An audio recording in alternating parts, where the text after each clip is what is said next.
O'zbekiston fuqarolariga tezkor xabar.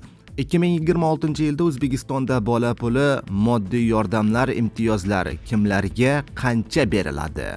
Barcha savollaringizga ushbu videorolikda javob topasiz. Assalomu alaykum, hurmatli tomoshabinlar, tezkor yangiliklardan birinchilardan bo'lib xabardor bo'lishni istasangiz, videorolik ostiga like tugmachasini bosib qo'yishni unutmang. Diqqat! O'zbekistonda bolalar nafaqasi va moddiy yordam kimlarga qancha beriladi? Bolalar nafaqasi, moddiy yordam tayinlashda bir nechta talablar bor. Ijtimoiy himoya milliy agentligi nafaqalar tayinlash va to'lovlarni amalga oshirishda vakolatli organ hisoblanadi. Bolalar nafaqasi va moddiy yordam ijtimoiy himoya yagona reyestri orqali kam ta'minlangan oilalarga tayinlanadi. Mazkur mablag'larni olish uchun murojaatchining har bir oila a'zosiga to'g'ri keladigan daromad minimal iste'mol xarajatlari 648 ming so'mdan kam bo'lishi lozim.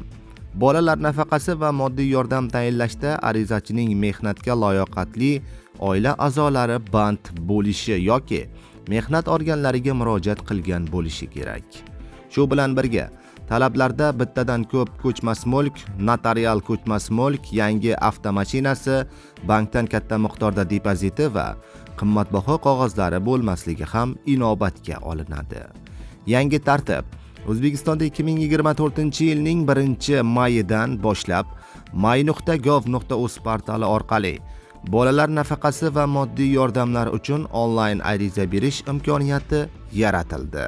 Bolalar nafaqasi yoki moddiy yordam olish uchun ariza berish, ularni ko'rib chiqish, tayinlash va to'lashning amaldagi tartibi saqlab qolingan holda yana bir qo'shimcha tartib joriy etildi.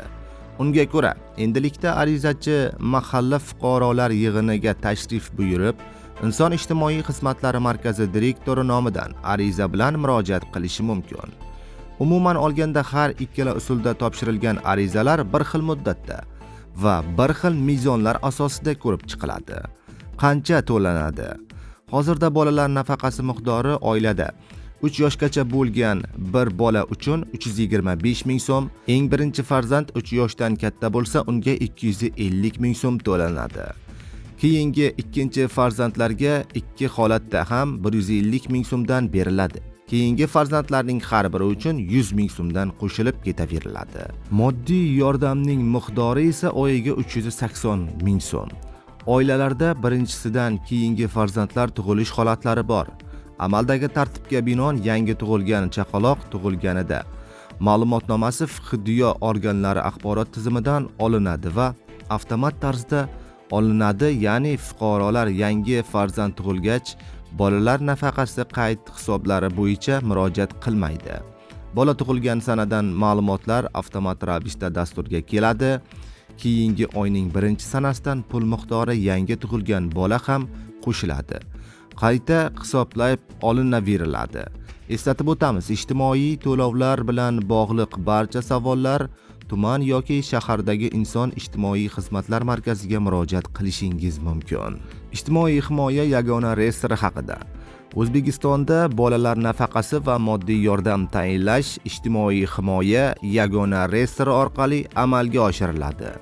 Bu tizim oilaning kam ta'minlangan holatini aniqlash, ularga bolalar nafaqasi va moddiy yordam tayinlash, shuningdek davlat tomonidan beriladigan turli yordamlar haqida ma'lumotlarni o'zida aks ettiradigan.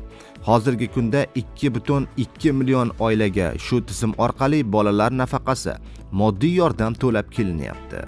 Oilada 18 yoshga to'lgan farzand bo'lganlar bolalar nafaqasi olish bo'yicha murojaat qilishlari mumkin. Yakka fuqarolar barcha farzandlari 18 yoshdan katta va kam ta'minlangan oilalar ham moddiy yordam uchun murojaat qilishi mumkin. Oilalarning moddiy ahvoli yaxshilansa moddiy yordam to'lash to'xtatiladi. Ijtimoiy adolat prinsipi nuqtai nazaridan haqiqatan muhtoj bo'lgan oila olishini ta'minlash maqsadida Vazirlar Mahkamasi qarori loyihasi ishlab chiqildi. Ijtimoiy himoya yagona reyestri orqali bolalar nafaqasi va moddiy yordam tayinlab kelinayotgan bo'lsa, Mazkur tizimda 16 vazirlik va idoralar 53 turdagi ma'lumotnomalar olinadi va shular asosida oilaning kam ta'minlanganlik holati aniqlanadi. Bola puli moddiy yordam tayinlash yoki rad etilish dasturida avtomatik qabul qilinadi. Shunday bo'lsa-da, ayrim o'ziga to'q oilalar tomonidan moddiy yordam olish holatlari uchramoqda.